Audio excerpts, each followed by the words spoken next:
Compound A with molecular formula C4H9Cl shows two signals in its C13 NMR spectrum. Compound B, which is also an isomer of compound A, shows four signals, and in the proton couple mode, the signal that is farthest downfield is a doublet. Identify compounds A and B. Let's first write down the different isomers of C4H9Cl. Okay. So first we can have all the four carbons arranged in a row. So it's going to be 1-chlorobutane, and then we can put the chlorine in the second position, which would be this, and then we can have the branched carbon chain, which would be this, and then finally we can have the tertiary butyl chloride. So these are the four isomers of C4H9Cl. Okay, now let's identify the number of carbon signals that we'll be obtaining in each one of this is carbon 13 NMR spectrum. Okay.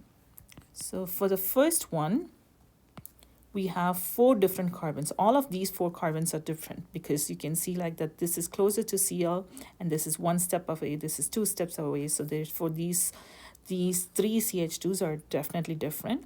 And then obviously the CH3 is different. So this is definitely going to give us four signals in the C13 NMR spectrum.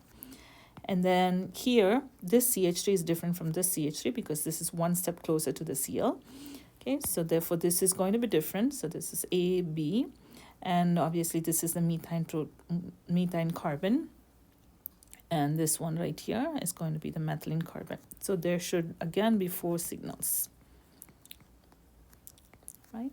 On here, these two CH3s are one and the same, so that should be giving us one signal, and the methane carbon is going to be one, and then methylene carbon is going to be the third signal. So there should be three signals here.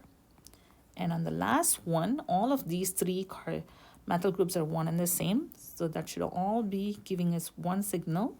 And then we do have this tertiary carbon. Okay. So totally this is going to give us two signals.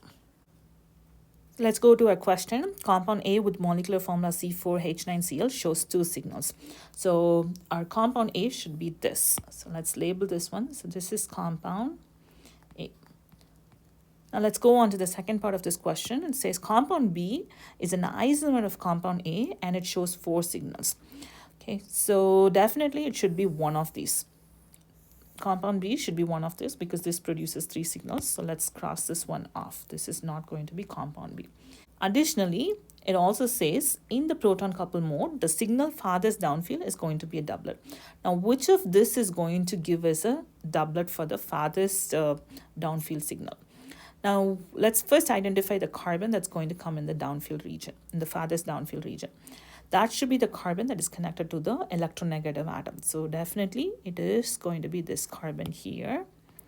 This is the carbon that will be coming in the downfield region, the farthest downfield region. And again, here it would be this carbon. Now, in the proton couple mode, it is definitely going to have interactions with this hydrogen, right? It's going to get coupled with this hydrogen. So there are two neighboring protons. So therefore, this should be split as 2 plus 1. That should be a triplet for this. Whereas this carbon, because it has got only one hydrogen, this should be split as a doublet. So it's going to be 1 plus 1. That should be split as a doublet. So this should be our answer. This should be compound B, okay, which is 2-chlorobutane.